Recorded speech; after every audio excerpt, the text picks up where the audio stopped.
the show. This is The Force Always. My name is Diz, aka David Zaman. Let's get on with the show with the news, views, reviews, and interviews. News making today, and sort of a little bit old, but it's still news of today, is Shawn Levy, who is directing the next big Star Wars film called Starfighter, coming out in 2027, is on this great interview on YouTube, referenced by the picture that is on the thumbnail of this particular video that I'm presenting now. Because I can't remember the exact name of the interview, but it was really just nerdy in a really good way of detail about movies in general. But he's on that, and he's sort of saying that Starfighter could closely, possibly, apparently resemble Star Wars Return of the Jedi, which is episode 6. It could be most inspired by. And that's great. That's great news for me anyway, great news for a number of people out there, but that's making the news. Also, more news, The Mandalorian and Grogu, which is coming out in 2026. A Synopsis, as I've sort of stated, and many others, has been leaked. Whether this is real or not, the Synopsis is out there, and I think it sounds pretty interesting. It seems to be more for the Star Wars fan rather than the regular movie audience, but that will be a bit more information on my opinion a bit later in the show, which is the segment coming up next anyway. But that is pretty much the news at this time. So let's get into views. Views is my story idea within Star Wars. It means that I accept Star Wars for what it is. Just to let you all know, I accept it. Whatever the story is, I understand. It's, it could be better, it could be worse, whatever, but I accept it because Star Wars is, for me, a great place to be. That being said, so we've had some news that Mandalorian and Grogu, the movie, is sort of diving into really intense Star Wars fandom sort of style of story. This is apparent. As a story idea, I think it sounds great. It's sort of in a basic sort of putting to you can understand is after the downfall of the Empire. This is Mandalorian Grogu is really based after Return of the Jedi. Okay, so it's that time period then, and it's before The Force Awakens, episode 7. So in that sort of section of the storyline of Star Wars, and I think personally, going right, look, we haven't had a film for 6 or 7 years, which is actually a short period of time compared to me being born in 1972, and then the film of New Hope came out in 1977. We thought it was all done with, and 15 years later, we got more Star Wars movies. But I think personally, let's get back into the story idea that I have. Going straight into a Star Wars intense fan film will really bring the Star Wars fan back to the film and be interested.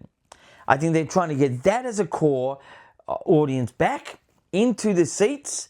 And then the next big film, which will be Starfighter in 2027, will bring a big collective base of Star Wars fans and also regular movie audience.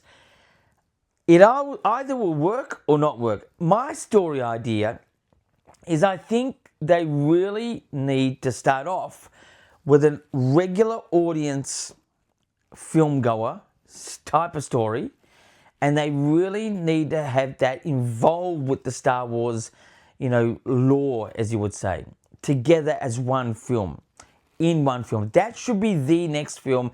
And obviously, The Mandalorian is the next film. I think that's what it should be in its basis of storytelling is having a regular movie audience really like it, and also Star Wars fans really like it. That it was the formula in a way with 1977's The Star Wars, or Star Wars A New Hope. That human story in space, which was a space adventure, not sci-fi, according to George Lucas, is what he intended, and the audience reacted massively for it. That is sort of the idea of a story idea. That's what I'd be doing. But if The Mandalorian and Grogu becomes more for the Star Wars fan, and the second one film, which is Starfighter a year later, is more for both audiences, regular movie people and Star Wars fans, well, I'll accept it. I'll understand that this is their way. I'm just interested to see what happens, and that's it. Anyway, that is my sort of opinion as a story idea, and that is views for this time around. Let's now get into something interesting. Now, this is something that is called a DVD. I think it's the DVD. It is DVD. This is a tin box. This is actually to what level? But it is the original movies on DVD. Now, because I don't have an active DVD or Blu-ray player at the moment, I'm unable to confirm which level, meaning which time period of releasing Star Wars, because there was many times they re-released it and added and stuff like that. Which one this one? But it is essentially based on the original theatrical release. Whether it's the hardcore theatrical release, I'm unsure, because I don't have that active DVD Blu-ray at the moment. I've got one right here in this room, just over there, but it's not working at the moment. It is workable, but it's just not working. But here, look at this. Beautiful. Look at this. We've got A New Hope. We've got everyone's Star Wars fans' favorite, Empire Strikes Back. And then we've got the final one, which is Return of the Jedi. Return of the Jedi. Look at that. Beautiful. Just to give you a look at that. Just to give you a look at that. And just to give you a look at what it started it all. A New Hope. Star Wars. Well, technically, it was the Star Wars when it first came out. But anyway, that is, to me, a very prized possession, whatever level of release it was, but it is closer to the original theatrical release. I will give this a 9 out of 10, because the only thing that's taken me away from this is that I am a person that believes in the final draft than a first draft in actual film making. Yes, it might have been released, and that's technically a final draft to a lot of people, but to the maker, George Lucas, his final draft is the latest version of Star Wars. This is technically not, but that's what is my reason, is because that's the part of George Lucas I'm 100% with. A final draft, whatever the maker said, that's the final draft, in my opinion. But this is still great to have. I prize this 9 out of 10. So now let's get into interviews. Interviews is usually the comment section or the question Q&A. And we usually have Michael from Werribee South, which is a part of Melbourne. But we've got some other people involved today, this is great. But let me just really, got glasses. I'm a little bit older than some out there. Let's get into question by question. So we've got a guy, his name is Cintia Rayohamovici. I think that's how you would say. Cintia Rayohamovici. I apologize if I butchered that version of your name, but I'm just reading it as I'm seeing it. And he has got, so he's obviously put this in after something else he put out, which is later in the questions, but actually newer. So he simply put, when writing in English, I can only do this in capital letters. Is that clear now? Nobody here is stupid enough to shout, understood. In my Portuguese, I can use non-capital letters, understood. Now, this is referring to a comment that he made a bit down the track, and it was all in capital letters. I had no issues with it. Personally, I used to write with capital letters all the time. I just like the neatness, the cleanness, the clarity, and it's not shouting. So I agree with this guy. I won't say his name again because, you know, my goodness, it's, I just don't want to offend any particular people at all. I accept people for who they are. Speaking of which, I accept Michael from Werribee South. Michael from Werribee South, part of Melbourne. I accept this guy for who he is. My goodness, he's quite a handful. But anyway, that's okay. That's him. Now, he's asking spin-off idea. If you could create one of the Star Wars movies or series, what would it be about? So, if you could create a Star Wars movie or series, what would it be about? Look, pretty much what Shawn Levy is doing right now, which is on Starfighter, which is really creating an original Star Wars, is what I would do and just begin from that point. The only mistake I think at the moment, or not mistake, the only thing that I wouldn't be putting out there is what time period it is. I know it sort of helps people of when and where this is, but it would be great just to sort of come from a spontaneous and just see the film, the movie for what it is, rather than mentioning where or when this is. Just go for it. Original film, but I would definitely do a movie, and it would definitely be an emotional movie, obviously good versus bad, but heroic and stuff like that. But there's so many bits and pieces I've thought of, you know, in my own humble mind, as I give you story ideas all the time, that I would love. It would be probably the ultimate thing to do in my life is to create a movie, but to create a Star Wars movie, I'd be just on whatever. But it would definitely be original, and it would be definitely something that I'd respond to in what is outside of myself, but also inside of myself, meaning I'd just be collaborative in that sort of way, obviously sifting the good and bad and creating a movie. Anyway, so that's the answer to that question. The next question by Michael. Favorite era? Original trilogy, prequels, sequels, or animated shows? I'm one person, and I'm from the original time. Like, I was born in 1972, and I, you know, saw the film at a drive-in as a kid in 1977. I can remember sort of sections of it, not so vividly, but, you know, I do remember being there, and I even remember watching the god-awful, and I say god-awful, holiday special of Star Wars on TV. I remember my mum was vacuuming at the time, but that's another story for another time. There is no, this is not sitting on the fence, but there is no particular favourite time period. I tell you why, every Star Wars film, original, prequels or sequels, gives us a Star Wars adventure, which is what I love the most.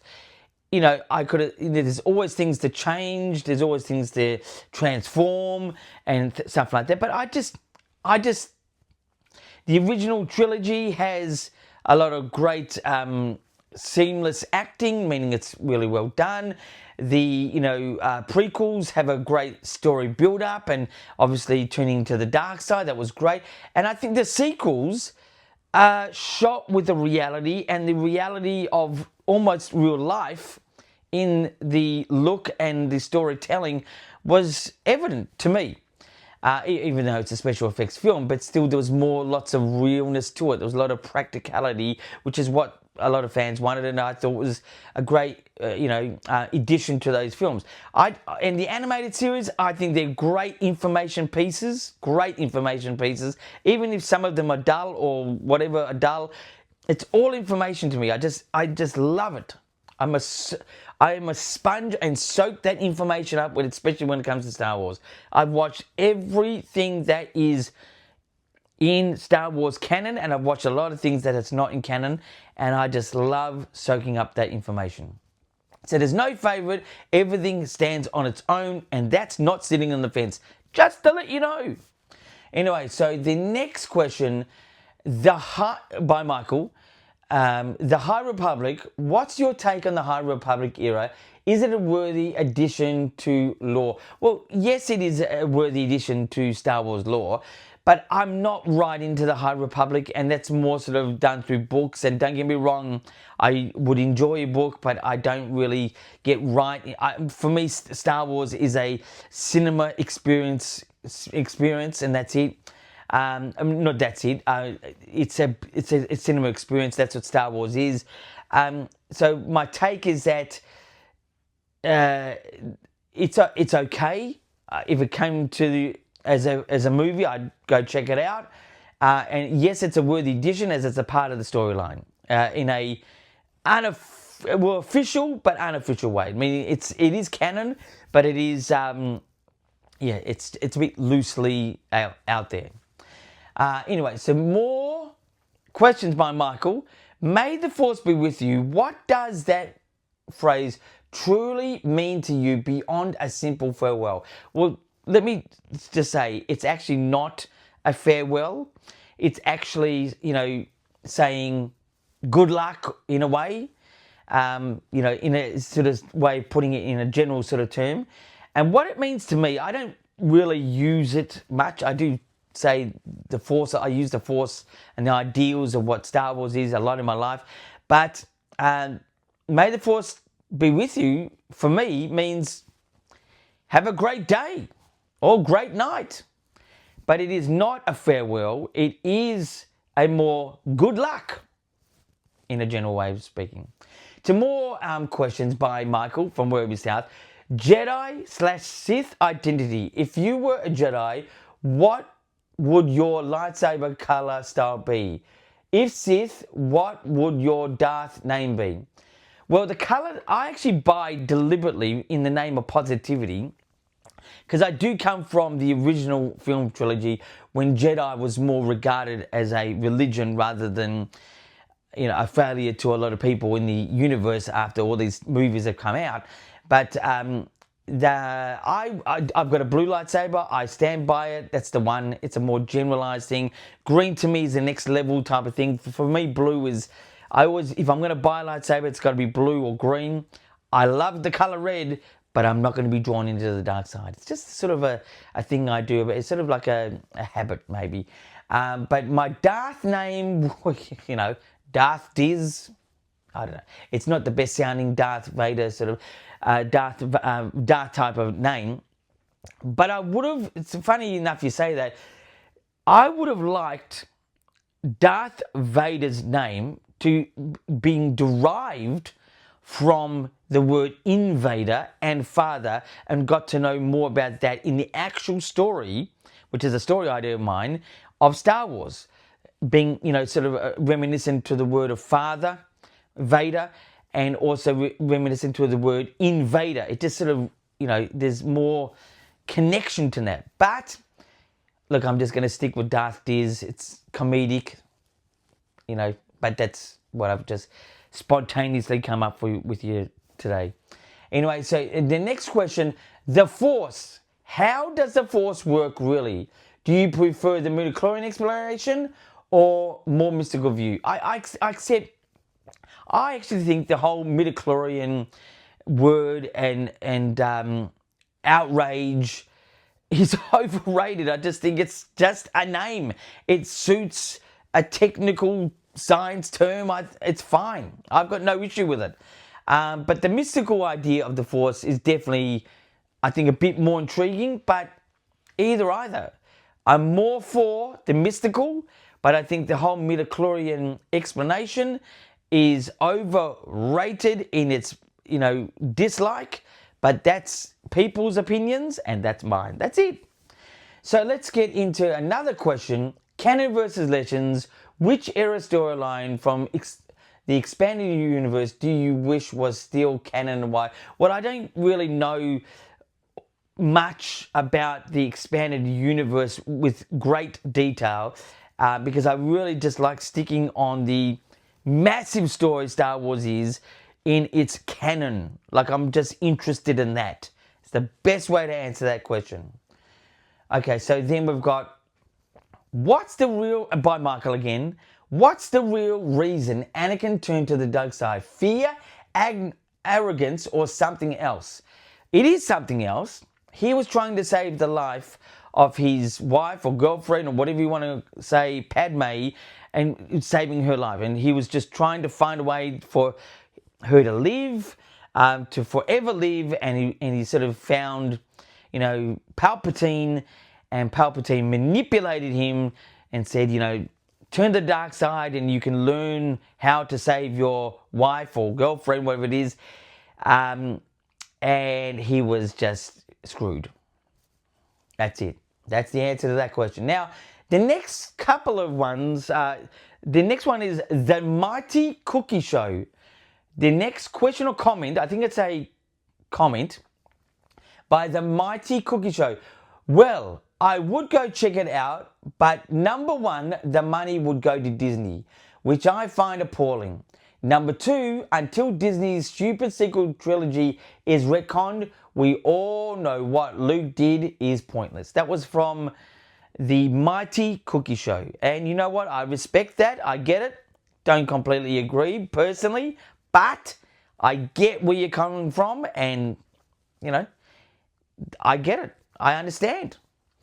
Now, the next one is quite a read. It's actually the comment from the very first comment I made, the reaction to that.